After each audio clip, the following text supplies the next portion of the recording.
National Weather Service in Tulsa has issued a tornado warning for southwestern Rogers County in northeastern Oklahoma, northwestern Wagner County in northeastern Oklahoma, east central Tulsa County in northeastern Oklahoma, until 4 p.m. Central Standard Time.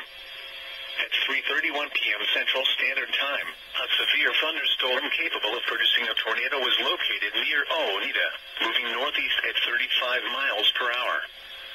Expected hazards include tornado. This is a radar-indicated threat rotation. The following impacts are expected. Flying debris will be dangerous to those caught without shelter.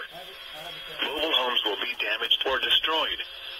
Damage to roofs, windows, and vehicles will occur. Tree damage is likely. Locations in or near the path include Tulsa, Broken Arrow, Coweta, Catoosa, Verdigris, Inola, Oneida. This includes Interstate 44 between mile markers 235 and 245. Take cover now.